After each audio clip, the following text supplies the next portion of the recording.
expliquez-nous, Nicolas, quand doit-on parler d'attentat ou quand doit-on parler de terrorisme? La question se pose après l'attaque de la préfecture de police de Paris et pour l'attaque de la mosquée de Bayonne.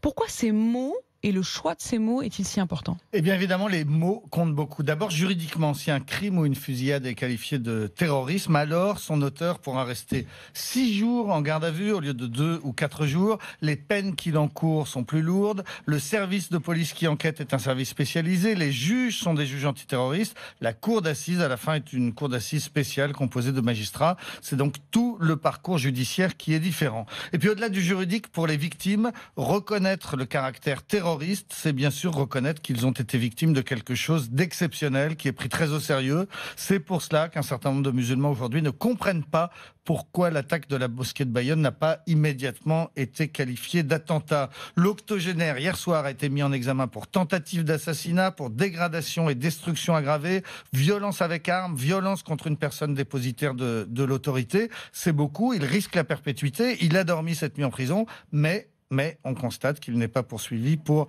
terrorisme, ce qui peut effectivement surprendre et ce qui, on l'a entendu ce matin sur RMC, déçoit les familles des 2 hommes qui se sont fait tirer dessus. On a entendu l'incompréhension du fils d'une de ces 2 victimes. Quelle est la définition précise d'un attentat terroriste? Alors la définition du code pénal, article 421 alinéa 1, c'est un acte commis intentionnellement dans le but de troubler l'ordre public par l'intimidation ou par la terreur. Cet acte, bien sûr, ça peut être une fusillade, une attaque au couteau, au colis piégé, mais plus simplement, ça peut être un vol. Un vol peut être qualifié de terrorisme, un recel, une destruction, une dégradation, une détérioration, n'importe quel acte commis intentionnellement dans le but de semer la terreur, à condition que l'auteur soit responsable de ces actes, qu'il ne soit pas en état de démence au moment des faits. Mais qui décide de qualifier des faits d'attentat terroriste? Alors c'est le parquet national antiterroriste se saisit ou ne se saisit pas d'une affaire, tout cela sous l'autorité du procureur antiterroriste, c'est Rémi Heitz actuellement, ça a longtemps été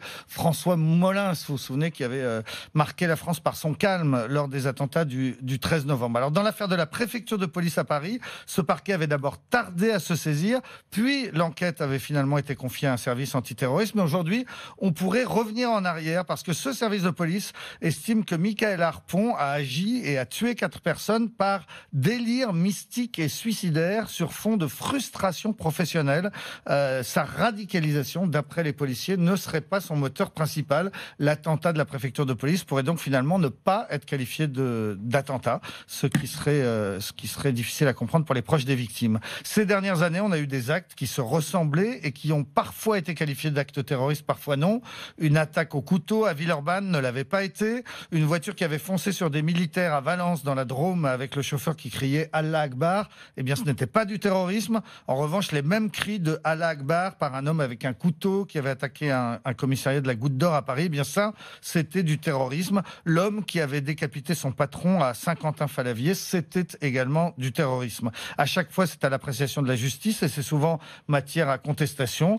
Dans le cas de Bayonne, c'est l'équilibre psychiatrique fragile du vieux militaire qui semble avoir conduit le parquet à ne pas qualifier les faits de terrorisme. Ce qui n'interdit pas aux politiques ou même à nous, les journalistes, de continuer à parler, si nous le souhaitons, d'attentat de Bayonne ou du terroriste de 84 ans, parce que la qualification juridique, eh bien, elle est juridique, ce n'est pas une vérité incontestable qui s'imposerait à tous. Même si ça devient évidemment aussi une arme politique, quand on a Christophe Castaner qui parle d'actes qu'ils se sont passés, ou Marine Le Pen qui, elle, a choisi tout de suite de le qualifier d'attentat, comme pour mieux s'en distancer.